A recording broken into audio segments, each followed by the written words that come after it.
For the thousands in attendance and the millions watching around the world, we are live and amplified.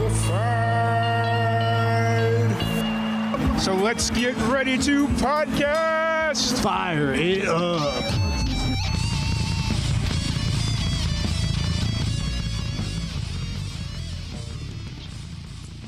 Welcome, everybody, to another live and amplified livecast. I'm your host, Tom Quiet, and we are back at it again with another amazing podcast. Today, we have a very special guest. We have Buck Ford. How's it going today, Buck? What's going on, man? Thanks for having me. How you doing? I'm doing pretty good. This is a little bit different format for us because usually we do these a little earlier in the day, like 7:30. And this year, I was like, nope, I need to do them later at night, so then that way I don't have work blowing up my phone every time I need to do something. But now it's a little bit of a different feeling for me right now, but I'm doing pretty good. So I'm excited to have you on, and I'm really excited to talk about the new album you got coming out, all the cool things you're working on, and just getting to know a little bit more about you and what you're all about. Yes, sir. Awesome. So before we kind of jump into the new album, the upcoming tour, and like all that fun stuff, what is your origin story? What got you into music? Kind of like introduce yourself to the people out there. Sure. Yeah, man. Music was just kind of an accidental thing, how I got into it professionally, but it's always been a part of me. Always known, country music. My mom, my dad, that's what they listened to around the house. And, my dad was a musician himself, and didn't really plan on being in the music business until later on, my 20s. Yeah. But it just happened that way. But I've always been into music, and I've always loved it. And there's a specific certain style of music that I love. And if you listen to my records, you can tell what that is. And, I'm a country boy, and, but no, I raced motocross my whole life, and, always had kind of a guitar that I would dabble with my dad and on the road and stuff with motocross. I'd always be the kid with a guitar in the trailer, kind of wearing a cowboy hat, playing George Strait and Joe Diffie and Mark Chestnut in the motocross trailer. And I was always kind of the outsider in that world, you know what I mean? And, motocross took me a lot of cool places, and it was, I've always been the outsider in that world, but I was always been the country boy. They used to call me the cowboy of motocross, but and then when I finally put motocross down, man, years ago, music wasn't something that I was like, oh, I'm doing music. I'm doing this to go do music, and just kind of happened that way. And just all kind of fell into place. It actually started a band like 3 months after I had put the racing down professionally down. Craigslist, did some jam sessions, met some players, and just been doing it ever since, man. It's kind of accidentally happened. And, even at that time, it was just fun. At the time, it was just something to do, after work and working during the week and going and hitting a honky tonk with a band, Friday or Saturday one, back then, but turned into what we do now. It's just, never would have thought I'd be here and making records and touring. So that's awesome. And the fact that you can actually get out and tour right now is amazing. And because obviously after last year in 2020, it's so weird to say last year and 2020. It's right. Man, it doesn't even feel like 2022 right now, but it's just really awesome to see bands getting out and touring and playing shows and, just doing their thing, because that's what musicians love to do. Man, it's awesome. Been awesome. Yeah. To get back out there. So you're in California right now, and that's kind of where you're based out of. And then you go back and forth to Nashville. Yep. I traveled to Nashville for a lot of business, recording, writing, stuff like that. But I lived in Nashville for a few years, years ago. And I, put myself back in California, came back home, and I continued doing what I'm doing, but just kind of went to Nashville for things felt I needed to be there for. But I based myself at home from California now. So my home is here, and I got a lot of friends in Nashville that I stay with when I go, and so I'm in and out. I can basically say I live in both places. So that's awesome. So I'm going to guess by our conversation before we jump down here, you're up in Northern California. I am. Yep. Okay. Vacaville, California. And that's Is that up by San Francisco, or is that even further It's north? north of San Francisco. Okay. Just west of Sacramento. Okay. So, Gotcha. yep. So you're almost like right on the water, just on the backside of the mountain, right? Isn't No, Sacramento? I'm more inland. Okay. So I'm where I live. It's an hour to the snow. It's an hour to a lake. It's an hour to the beach. I mean, Nice. so That's really perfect. centrally located. You can go to the big city if you want, if you wanted to. But where I live, it's kind of Vacaville is a big town, but it's just a big country town, and I love it here. I've kind of lived all over the States, and I always found myself coming back to this place. So something about it here for me. So Yeah, for sure. All right. So while you're doing motocross, you've kind of always like throughout your entire life, you've always kind of dabbled in music, whether just be jamming on the guitar or what have you. But who introduced you to music originally? Who was like that first person, or what was that first record that just kind of spoke to you? Definitely my dad. Obviously, he's cowboy country boy. Always had George Strait playing, and me. If you listen to my music, kind of who my influences were. Mhm. George Strait and Haggard, and Chestnut, and some of those early '90s guys. Jones and Daryl Singletary, stuff like that. But my dad definitely, put that. That's all we knew. I mean, that's what he played, and that's what was around the house, and that's the stuff that we just kind of fell in love with. So I'd have to say my dad definitely has a big part of that. My dad's still in the business with me. He manages, comes out and does sound for me sometimes, and he's still in the office taking phone calls for me, and he's still my right hand man. So he's definitely in the music business, and he loves what I'm doing, and loves to be a part of it. And he's definitely kicked some butt for me over the years and helped me out, get going, and always there to call and talk to you and say, should I do this? Should I do that? So it's been a pretty good team for a long time. And, obviously one of my heroes is George Strait, and my dad was a diehard George Strait fan, and, very few people aren't, but, that just kind of paved the way for me. And that's kind of all when I got really said, all right, I want to play music. There was only one style of music that I could play or knew, or there was only one direction I could have went with it. So it's, it just, it comes out of me. This is stuff the music that all I know. So this is what comes out. So, yeah, absolutely.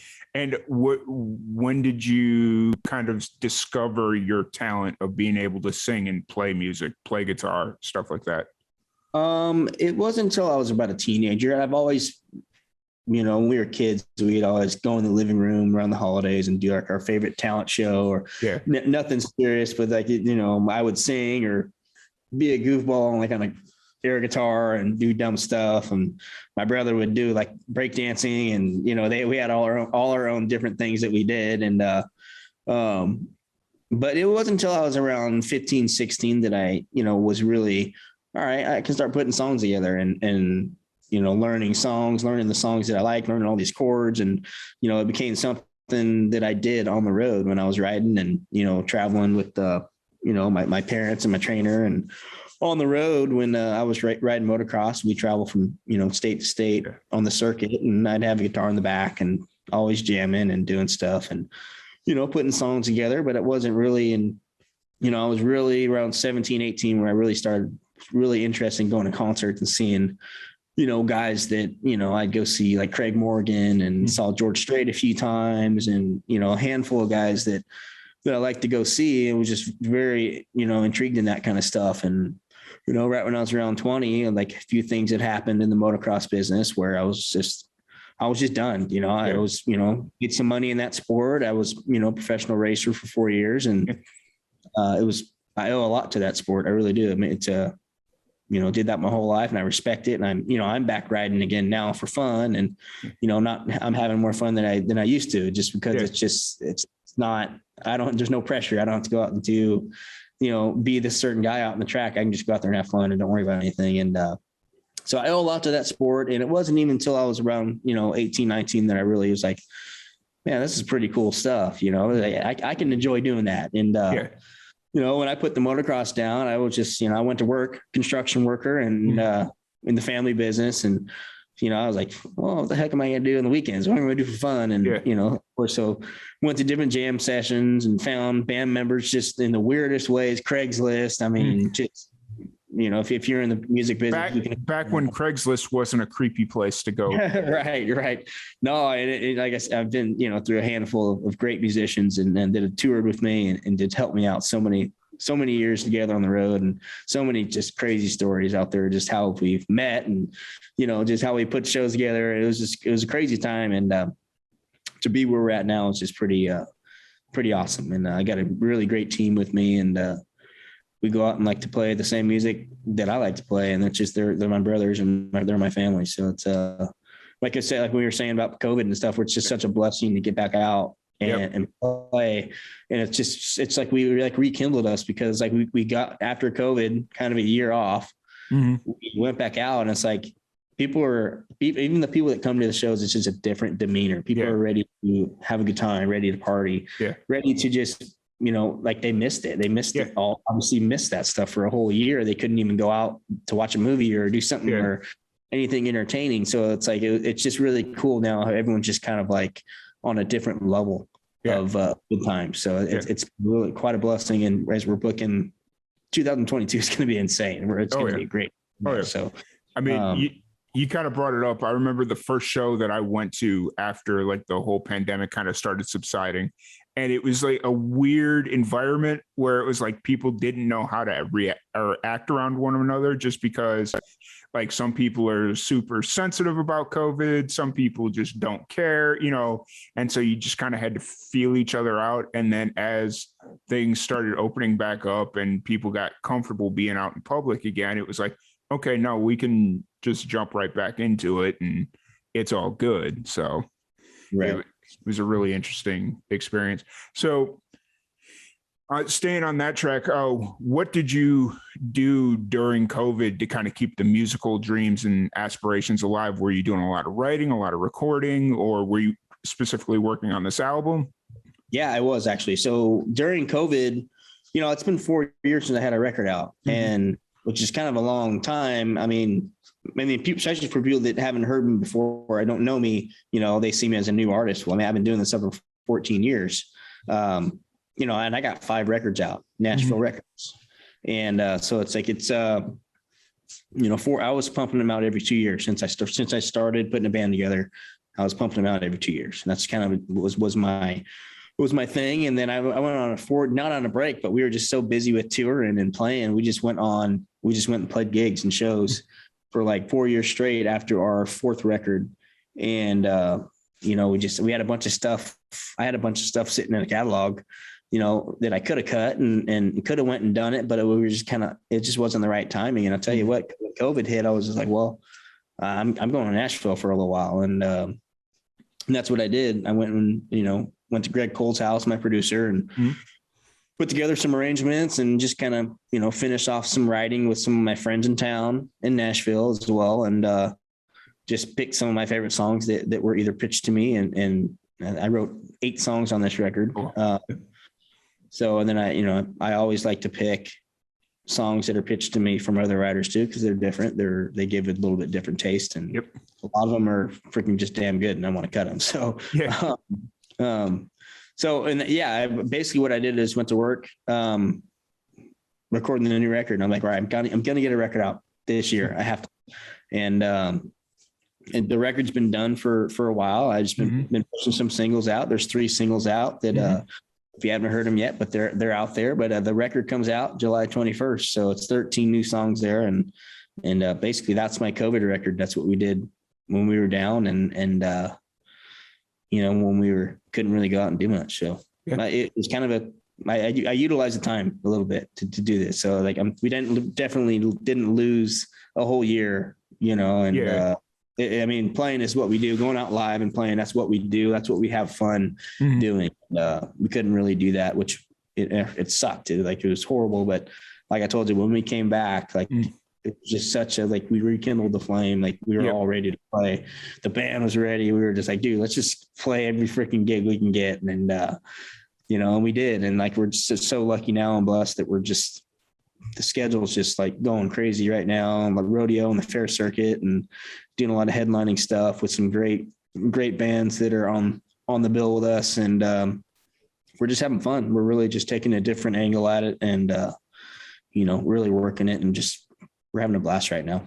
That's been great. Hey, as long, because what I wanted to bring up earlier, but it kind of got lost in the conversation, was since you'd mentioned that motocross, it stopped being fun, and that you knew you kind of had to get out. And it's really refreshing that you had that experience. So now you know either how to keep making music fun, or what to look out for when music stops being fun, and then you can kind of take a step back and like refigure out how to make it fun again.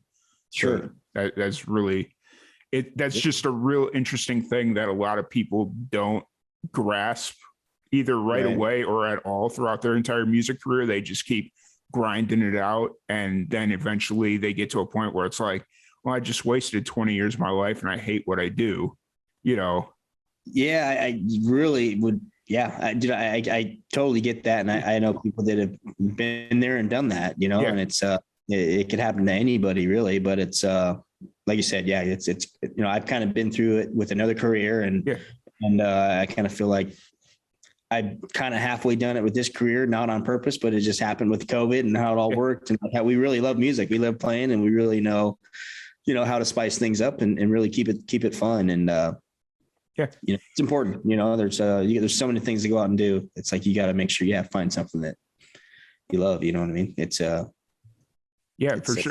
for sure. So you've got the new album dropping. It's coming. Do you have a specific date for it yet, or is it just tentative first quarter 2022? It's releasing January 21st. Okay. So that is in a little less than 3 weeks, maybe closer to 2 weeks. 18 days. Yeah, about 18 days. Yeah. Nice. So Nice. We got 13 new songs to hear there, and a lot of songs that a lot of heartbreaking, cheating songs, a lot of honky tonk and stuff. There's some love stuff on there too, and it's definitely a more edgy record for me. Mm-hmm. I've definitely always been more traditional, and this record is still 100% traditional country, with some little things that are little bit more edgy and more modern and something not so 1900 sounding, but no, but it's definitely still me. You turn that thing, you turn that record on, you definitely know it's me. So there's no changes there, and it's definitely a little edgy for me, and I got some honky tonk stuff, traditional, really a lot of steel guitar, a lot of fiddle in it, and I love the fiddle. I was listening to I Know Them Blues. I think that's the song I was listening to, and I heard that fiddle in there, and I was like, so you have 3 singles for this album out now. You have Saving the Planet, Heart That's Gonna Break, and I Know Them Blues. Why did you kind of choose them 3 singles to promote the upcoming album?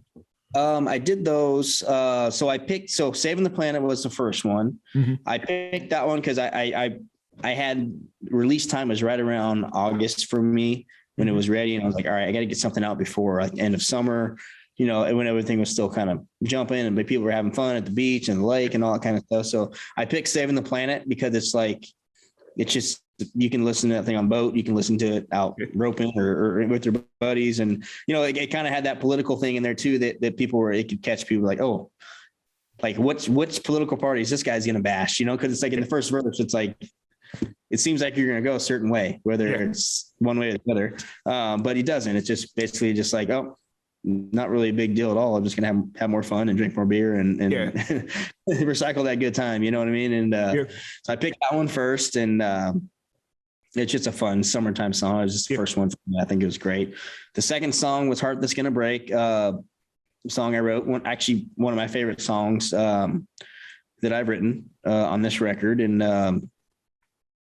planning on doing a music video on that soon. So be on touch of that. But that's just another, just a little slice off my life. Like when I write kind of like a few years back when I was just kind of pre-marriage and having fun and kind of, just enjoy life and get crazy. And that was just kind of a slice off my life, being a cowboy and being a singer or running around touring and meeting women and being the guy and getting my heart broke and that kind of stuff. And so I really like that song that me and Carson put together. And so we did that one. And I Know Them Blues was like, I kind of did like love the song. Some Carson Chamberlain was on it. Wyatt McCubbin was on it. Some really great established pro riders. And it was just a fun song. I kind of did like a contest with a couple of songs with some friends. Like, hey, what do you guys think? What's the next single? And they all picked this one, and it's been doing really well for us. So it's been a lot of fun. It's super fun to play live. People are singing it. If they haven't heard it even before we started, it's like people are singing it by the end of the song. So it's just a fun, age old, heartbreaking kind of song. So it's but with a great feel to it. So awesome. So so those are the 3 lead singles, and then in 18 days, I think we figured you'll release the full length album. What kind of, as you were preparing and like recording for this album, what went into the song selection process? Did you know when you kind of sat down and was like, okay, I'm ready to work on the next album? Did you know what songs you wanted to include, or did you start? What kind of went into the song selection process? Good question. Yeah, it's I had so many great songs pitched to me. Did this go around? I've been in and out of town, and I've been lucky to meet so many great writers in town that and fortunately, my style of music is stuff that's not really being cut a lot. My traditional kind of sounding stuff. So there's so many great writers that, have written stuff for Straight and Garth Brooks and Brad Paisley and stuff like that are just sitting in town that are still writing songs every day that aren't getting cut. I mean, they are writing songs for Aldine and Party and Brian and all those. I mean, they're pushing them out like crazy. So they're fine. They're doing great on their cuts, but there's also, they have a catalog of songs. And I can name a few songwriters that are just in town. They're just, they're on every record that you hear, but also have a catalog of stuff that like a guy like me would cut. That's, cutting more traditional sounding stuff. And I get pitched so many songs that are just, amazingly, like already pre-demoed with like Kevin Denny singing them or Jeff Carson or someone just, that's retired, but, still just amazing. And, they're professionally done. And it's just like, it's crazy. The songs that I get pitched, I want to cut them all, but, and I pick what I think the most fun ones that I would like doing on stage and that I know my band would kill. And I think it'd be great fitting for me as an artist. And, but I had one of my guitar players, Mike. He's out of Dallas. We got together and we wrote 7 songs on this new record together. Just me. And he was a big asset to this album. Good friend of mine, and played with me a couple hundred gigs on the road, and just an amazing guitar player, and just fun hang, and we just click when we get in the room together and throw ideas off each other. So it's and we wrote there's probably 15 songs we wrote that were like, nah, we're not cutting that one. That we're just like, nah, cut this song, but let's just toss this one. Let's put this one back here. Maybe in the next record, who knows? Yeah. But there's a bunch of those, and it's just just kind of, there's some cool stuff that I thought was fitted. I did a cover song. There's a song on there called "Talking to Hank," which was one of my favorite songs. It's just an old hunting, drinking song from Mark Chestnut and George Jones cut it back in 1990. Okay. And I called my buddy Kevin Denny, which is one of my favorite singers in town, Nashville, and we did basically the Mark Chestnut, George Jones version, Buck Ford, Kevin Denny, and we got approval from the songwriter, which is Bobby Harden. And Bobby's passed away, but his wife was a good friend of my producers, and we gave her a call. She's like, "Oh, I would love if you guys cut that thing. That'd be awesome." And so I was super happy to have that on the record. We've been playing it live. That's like we threw it in our shows for, I want to say like 10 years now. We've had that in our show just as a cover song that we always put in there. but we finally cut it, and I love how it turned out. And Kevin Denny kicked butt as always. He's one of my favorite singers, and just cool to be on a song with him, and then share something, and maybe we'll go out and tour and do some shows here and there. But yeah, we got some really honky tonkin stuff. I got a song called Honky Tonk Ambition, me and Mike wrote. Mm-hmm.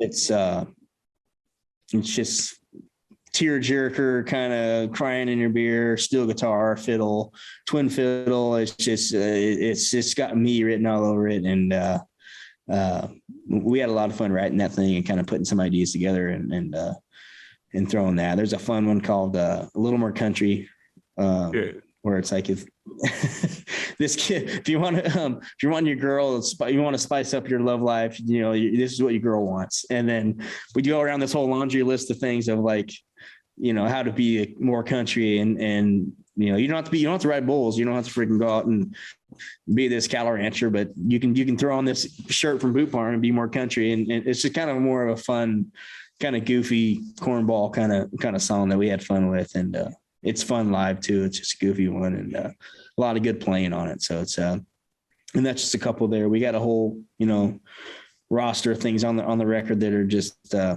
it's just me. It's an album that I think it's really fitting for me as an artist. All the stuff I've done, this is pretty 13 songs that are just really, combined to pretty much my style after being in the business for so long and playing with different styles of music. And it's like this record, I feel like I figured out who I am and really what I do. So, and then this is the record that will kind of show you a little bit of everything that I do. So that's really awesome. I love it when, like, even being in the industry as long as you have, releasing 4 albums previously, and now you feel like you've just kind of finally I don't want to say found your voice, but like for whatever reason, that's the only phrase that's coming to mind. Like you're just kind of finding your style, or not style, but what.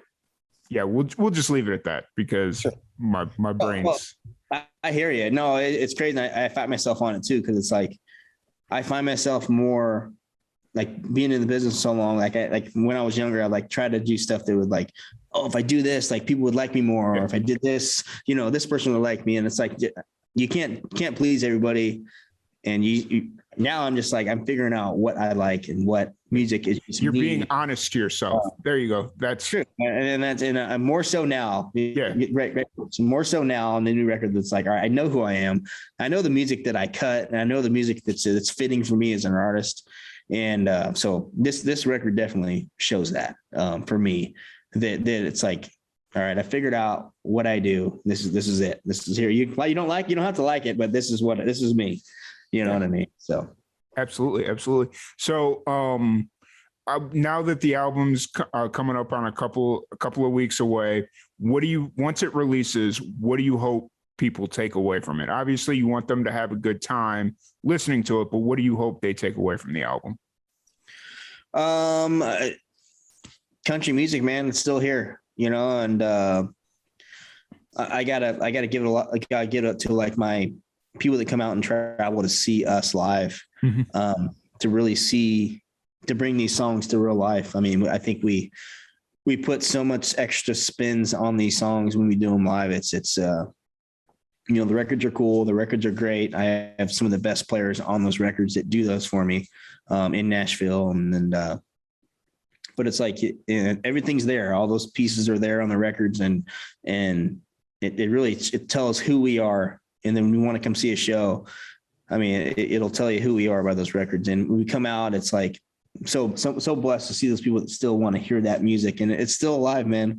It really is. And there's like I said, there's always a fiddle, there's always a steel in my band. I don't care if I got to go play a show for free. There's always going to be a fiddle and steel in my band. If I'm losing money by having them, so be it. But there's always those in my band, and that's something I've always done, and I took a lot of hits in my day as far as financially, but it's like I'm always going to have a full band. That's the way I do it. I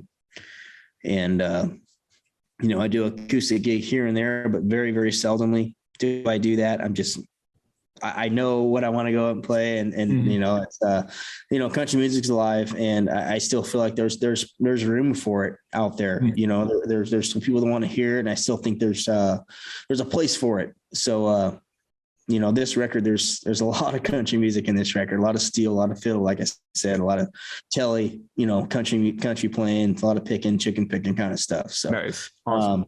so this is just a record that's, like I said, this is me 100%. This is who I am. Perfect. And what is the makeup of your band when you're out playing live shows? Is it? It's so it's bass drums. Obviously, I have pedal steel. Okay. I have fiddle. I have lead guitar. I have me on acoustic and vocals. I have my drummer sings backups with me. My fiddle player sings backups with me, and I'm singing lead. And then Yeah. our auxiliary guy is a acoustic player. Can also play banjo and do some mandolin. So, there's a little bit of everything in there. So basically, you have a big group tour. Anytime you go out and play a show, you got a big posse with you. Right. Pretty much anywhere you go. I do. Pretty much everywhere I do. There's places where it's like, it might be a little bit of overkill, but as a band, as a group, like we're playing obviously kind of for ourselves too. It's like we want to play these songs so good. I don't care if it's a corporate event where people don't even care what's going on, or if it's a show, like we want to do it for ourselves too. And sure. So because that's a really important thing is if you're not taking yourself seriously and putting on the shows that you want to put on, then nobody else is going to take you seriously. So it's good that you take it seriously, and like every show, it's exactly what you want it to be. It's exactly what, like, a show in front of 20 people at a coffee house is going to be the exact same show as far as like the band being there. Sure. Does that make sense? Yeah. Yeah, it does. Definitely every show's different from us, but we're always going, I don't care if we're playing in a honky tonk, which we do very kind of seldomly these days. But let's say like a corporate event or some kind of place that we're put to be, let's say a cover band, or let's say no one knows our original songs. Like we're still going to go out there and do what we do to make us happy. Yeah. And like, let's say we like destroyed one of our like original songs, and you like killed it better and never played it. And like, no one gave a shit, but we know that we were like, dude, next week we're kick ass on that headlining show we're doing. If you do it like that, you know what I mean? It's like something that we put together, and it's just, that's the way it is for us. It's more of a personal thing when we go out and personal pride. Yeah. So the upcoming tour that you have booked out for 2022, what's that currently looking like? I noticed on the website you had a couple of dates announced, but right. I got a big this week. I got probably 15 dates that are going on the calendar that I haven't put on yet, and a lot of rodeos. We're doing a ton of rodeos this year. It's kind of been our forte the last couple of years, and we've kind of gotten into that world. We got a bunch of cowboys in our band, and it's just kind of like our thing. And we cater to that style of music, and we're doing a ton of fairs. We're also doing a lot of like theater stuff, small towns here and there. And then, like I said, I got a lot of great opening bands that are traveling with us that are just great to be on the bill. And it's just always when they're around, and makes the show so much better when we got good groups like that all in the same show and having fun. So a lot of rodeos, a lot of fair stuff, and a lot of a lot of nice theater stuff, style stuff in these small venues, 1,500 kind of seating places all around. So we got a lot of that kind of stuff going on, and we're just trying to build our independent ways and just broaden what we do. And we're just trying to keep country alive a little bit. And it's been a blessing. We've been able to do it, and be able to put gas in the tank and get to the next show and pay a few bills, and as long as the bills are getting paid, that's the big thing right there. Yeah. So, well, if you find yourself in Roswell, New Mexico, or out here in Central Texas, make sure you let me know so I lived in New Mexico for 4 years. I still got a lot of friends, and I try and go out there at least once a month, but 8-hour road trip, it's a little taxing from time to time and not cheap. So, yeah, right. But if there's a good show out there, I'll definitely check it out. So, great. If you ever find yourself out there, let me know. So, just to kind of change it up a little bit here before we wrap it up, I did want to talk a little bit about the motocross career.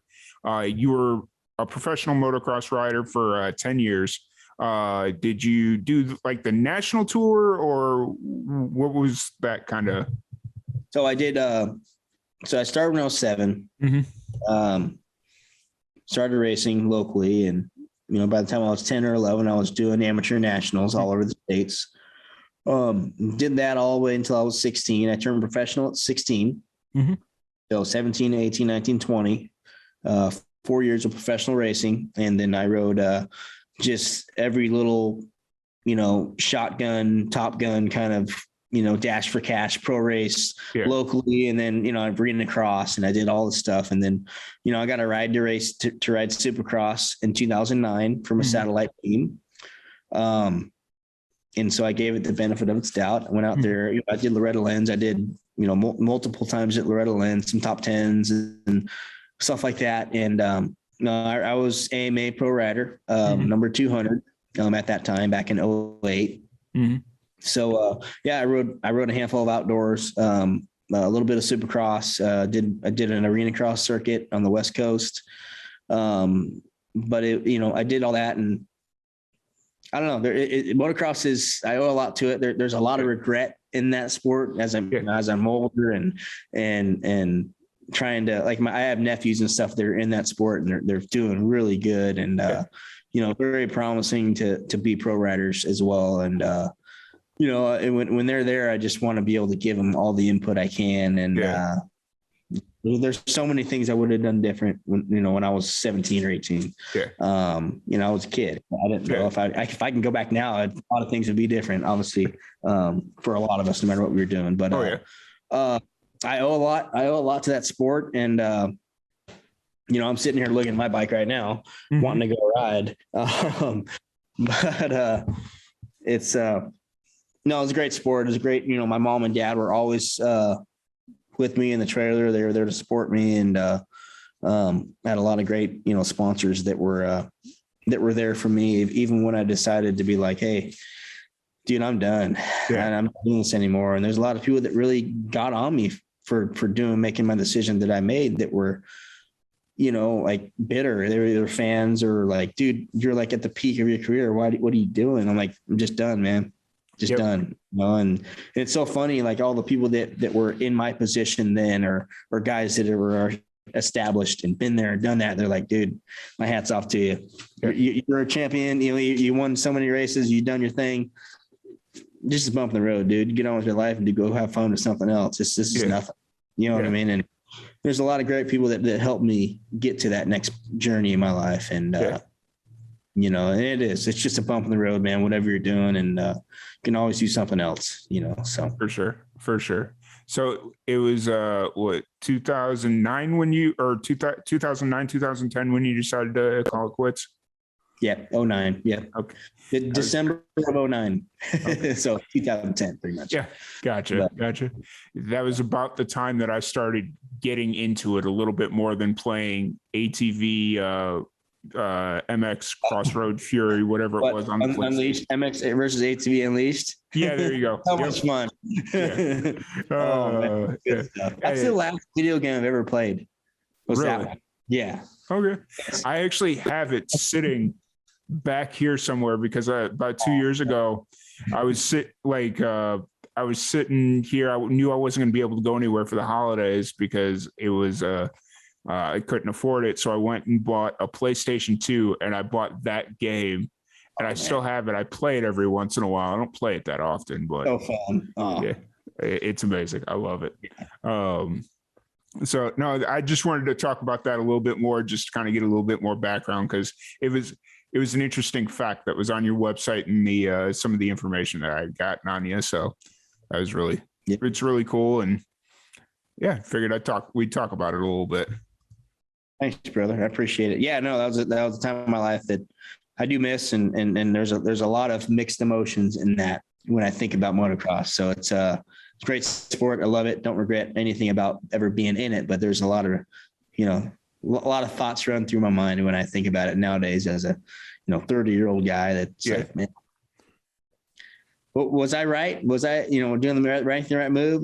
But I got to say I was. I've been doing great in the music, and I love what I'm doing. So it's and you can't dwell on the past. Like, the decisions made, there's nothing you can do about it now. And my dad, he gets mad at me, but then he applauds me about that, because I'll make a decision, it'll be wrong, and there's nothing I can do to change it. Like, it'll just cost me $400, or like doing something stupid. And he's like, why aren't you pissed off about this? It's like, there's nothing I can do about it. I made a mistake. My bad. I'll learn from it. So, he gets mad at me, and then later on he applauds me about it. I'm like, I don't know what to do. So you learned something there, Yeah, for sure. But I don't want to keep you too much longer. So kind of moving forward, you got the album coming out here in 18 days. You got the tour. When does the tour officially kick off, or is there not enough?